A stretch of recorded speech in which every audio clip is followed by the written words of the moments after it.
Hello, everybody, and welcome to the Comic Gamer Movie Show. My name is Deshaun, and today I am going to present you with my top 5 most underrated supervillains in comic book history. Now, I just randomly came up with this idea because I was sitting here watching this video on someone explaining why the Joker may be overrated. And I do believe the Joker is not like completely overrated, because I think the Joker is the darkest supervillain there is. But I do find the Joker to be a tad bit overrated because, when I sit back and think about it, and I think he's a reflection of Batman, who I also think is a little overrated himself. Not that he's really overrated, as you know, Batman is my second favorite superhero of all time. So obviously, I don't think he's overrated. But I do see where people come from when they say he's overrated. All you gotta do is have an argument with Batman versus who, and everybody's just gonna say because he's Batman. That's when you really know a character's overrated. But with the Joker, if you say the Joker versus X, most people would probably choose X, because when I sit back and really think about it, and even in your head, when you sit back and really think about it, can the Joker beat Thanos? Can the Joker even beat Lex? Lex, who's someone who's basically Batman, but who would kill him. Like, you know what I mean? Like, can the Joker beat Darkseid? Can the Joker beat Deathstroke? Like, that's what I go with that. Like, so I think the Joker is a tad bit overrated, and it made me come up with this idea of heroes who are underrated. Villains who are underrated. Villains who I've seen, who I thought were awesome, but don't get the recognition they deserve, and who deserve to be on movies. Some of these villains have been on movies, some of these villains haven't. And some of these villains might seem a little odd for me to put on there, but I'll explain in a little bit. Now I'm going to start off my number one villain that is completely underrated, has not been used in a movie, and deserves it, is Taskmaster. You comic book fans out there who know who I'm talking about. Taskmaster is a unique villain. He's a villain whose abilities are, he has this kind of extra, I don't know, sense in his brain or whatnot that gives him the ability to analyze what his opponent does and mimic it exactly verbatim. So anything, he can remember everything, like, instantly. Even it's superhuman, actually. It's on a whole nother scale. Like, it's even on another scale than Deathstroke. It's on another level. And it's really awesome how he does it. And this is a guy who's, Taskmaster is the guy who's actually, which is kind of hilarious, trained all the supervillains thugs. They go to a school that he's teaching for training supervillains. And Taskmaster is like the head principal of the school, because he was discovered when Iron Man and Captain America found this place, and they went there to figure out what was going on, found the school, and they found Taskmaster. Taskmaster is one of the most unique and interesting villains because of his power set. He can literally go toe-to-toe with anyone in the Marvel Universe, just about any hero in the Marvel Universe, and he's basically like Deathstroke, but his capabilities might be even better than Deathstroke. I mean, not healing-wise or whatnot, but Taskmaster is definitely a villain who I think has been I haven't even seen him on a TV show. That's what pisses me off. Taskmaster is a unique character, and I can't wait for Marvel to one day put him on. I don't know how they're going to put him on. I don't want to win, but I can't wait till they actually do it, because Taskmaster is awesome. My number 2 most underrated villain is... keep juggling back and forth between these two, my number 2 and 3, but I'm gonna go with you know what? I'm gonna go with Thanos. And I know that sounds crazy, Thanos. I know it sounds insane, right? Thanos is an underrated villain, but I do believe Thanos is underrated. I mean, compared to guys like the Joker or Lex, and even some of the guys like Magneto and Doom, I think he is underrated. Like, if you actually look, and I've gone around and looked at a mini top 10 list of like super villains. I've looked at many of them, and Thanos, most of the time, is not even in a top 10. Hell, even in the IGN's top 10, top 25 villains list, Thanos was like 16, and Darkseid was like 6. And I was thinking to myself, I'm like, I can understand Thanos being like 8 and Darkseid being like 6, but 26, I don't think there is 26 villains that I would take over Thanos. There might be 5 or maybe 4 villains that I would take over Thanos. Maybe. But Thanos is unique and powerful. I mean, this whole relationship he has with death, the whole godlike complex, the ability to pretty much turn any matter into anything he wants. He pretty much launched this Infinity Gauntlet thing. He is literally the main he is the big bad of the Marvel Cinematic Universe. So Thanos is something that probably is going to change once he gets on screen. So I'm probably going to have to come back and revise this, but I think Thanos is a little bit underrated. I think people don't know the raw ability of Thanos, and I think people really don't, a lot of people just look at him as a knockoff of Darkseid, which I'm like, no, he has become something totally different. And my number 3 underrated villain is Deathstroke.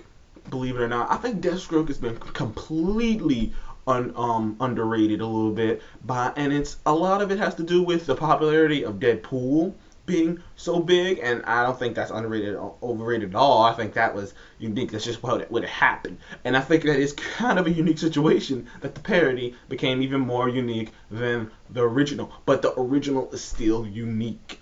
And Deathstroke has been completely underused. He's been the main protagonist for the Teen Titans. I mean, come on. I like the Teen Titans show and I liked him in it, but at the same time, it's like, it's just Deathstroke, man. This is a guy who can go toe to toe and beat Batman, and he's sitting here paddling with little kids. And he was used on the Arrow show, which I kind of liked it. I liked him a little bit, but I don't know. I didn't. It was up and down with him, especially when he got that whole the cyst thing taken out of his blood. So I was like, I don't know. Deathstroke on here, he was up and down. Sometimes I liked him, sometimes I didn't. But Deathstroke is a masterful character. I mean, he's basically an evil version of Captain America. He's got the super soldier serum, he's got the super strength, super speed, super this, super thick, his brain is enhanced. Like, Deathstroke is off the chains, and he should be used more. I don't know why he's not popular. I like him a lot more than I like the Joker or Lex Luthor. Deathstroke is awesome, and I don't know why he's not used more. And it kind of bugs me that he's not used more, because he deserves to be used more. Now, my number 4 villain that is completely underrated is Baron Helmut Zemo. Baron Zemo is an interesting character. He is one of Captain America's greatest adversaries. Maybe not as big as the Red Skull, but he is right there. Baron Zemo is a genius. He's super intelligent. He's a scientist, in fact. And maybe this is going to be remedied because Baron Zemo will be appearing in the upcoming Captain America Civil War. Though he won't be wearing the mask that he dons in the comic books. I'm pretty sure they're going to have some kind of homage to the freaking scarf he wore, kind of.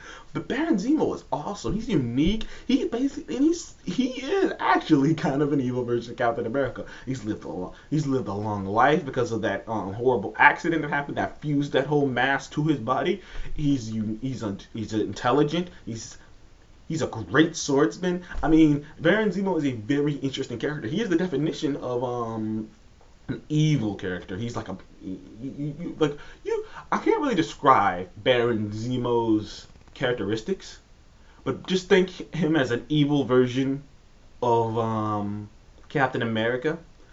And he's a Nazi, so that should make it hate him even worse. He's a Nazi. So Baron Zemo, and he's supposed to be a part of the whole and then Baron Zemo is unique in that way because his mantle is handed down. There's more Baron Zemos. There's always a Baron Zemo in some time period or another, no matter where you look, because it's passed down from generations to generations. Baron Zemo is an interesting character, and I can't wait to see him in Captain America Civil War. But I do think he's a character who is underrated and underused, even in comic books and whatnot. He is underrated and underused. I think Baron Zemo is one of the more interesting characters that Marvel has. In my number, I'm trying to think if I want to put him here. You know what? No, I'm gonna go with a DC guy for number 5. I'm gonna go with a DC guy because I do honestly think he's a little I do honestly think he is a little in the background, and he probably should get a little bit more recognition than he does. And I think that is the Penguin. I think the Penguin he's one of the more popular characters in the Batman universe, but I don't think he's as popular as he could be. You know, the Joker's like way more popular than the Penguin, but I find the Penguin a little not more fascinating. It's probably like this to me. Like Joker's 51 and Penguin's like 49 or something like that. No, not 51, 49, 48. So like it's probably like that, but a lot of people don't think of it like that. A lot of people, if you asked them and they stood in a room and said, "Who's the best Batman villain?" They're just gonna say the Joker. I would argue the Penguin. The Penguin is unique. The Penguin's always scheming. He's not insane, though he walks the lower line of being insane, but he's not completely insane. He's rich. He's actually a lot smarter than people give him credit for. He's a prototypical mob boss, and he's really good at countering people. He's really good at putting you in situations where there is no way out of it. He's really good at scheming and putting these things together. He's actually my favorite character. He's actually one of my favorite characters in the show Gotham is the Penguin, because I know what he becomes, and he becomes this awesome guy. You know, like the Penguin to me, and I love his trick umbrella. His trick umbrella is awesome. The different things he has in an umbrella, the different weapons he can pull out of the umbrella. I'm still wondering when they're gonna pull that off on Gotham. I don't know if they're gonna ever pull that off on Gotham, but I know I love that friggin' umbrella. And the Penguin himself is awesome. You know, there's a couple honorable mentions that I would love to throw in there. I think Doom himself is a little underrated. I do, because I think Doom is the greatest supervillain of all time, and he would crush any of these other people. And I'm gonna say something that's gonna sound a lot biased, a lot biased. I mean, a lot biased, Marvel fanboy. This is gonna sound Marvel fanboy as hell. I think if you put Doom in the DC universe, he would take over that world. I do. I think if you put Doom in the DC universe, he would take over that world. Because the only reason Doom hasn't taken over Marvel is because of Reed Richards, really. Because Reed Richards is just as smart as Doom. But nobody over there is as smart as Doom. Doom is on some other shit. So I think if Doom was over there in DC, he would have taken it over a long time ago. I also think there are a couple. Well, yeah, Doom's really the only honorable mention. I mean, I don't know, yeah, I think Doom is pretty much the only honorable mention. Maybe if you want to throw in, I think the Reverse Flash is a little underrated too. I think Solomon Grundy is an underrated villain too. I think I love the little nursery rhyme. I can't remember it, man. I probably asked Seth about that. I can't remember the Solomon Grundy nursery rhyme that was made for him. There's a whole bunch of there's a couple other villains that might be a little underrated. I think the Silver Samurai is underrated. That's another guy who's underrated. I mean, he made it on the big screen with the Wolverine, but it was completely asinine. And there's a couple more characters like that are just completely underrated. You know what I mean? They don't get the shine that they deserve. So thank you for joining me on the Comic Gamer Movie Show. Answer me this: what supervillain do you think does not get enough recognition? One of these villains who you liked from the comics or you liked from a TV show, but you haven't seen on the big screen or something, and you're just like, well, what gives? You know what I mean? That's why I even made this list, because I thought I was like, what gives? Why are some of these heroes, not getting as much of a praise as they deserve? So that's thank you, and listening.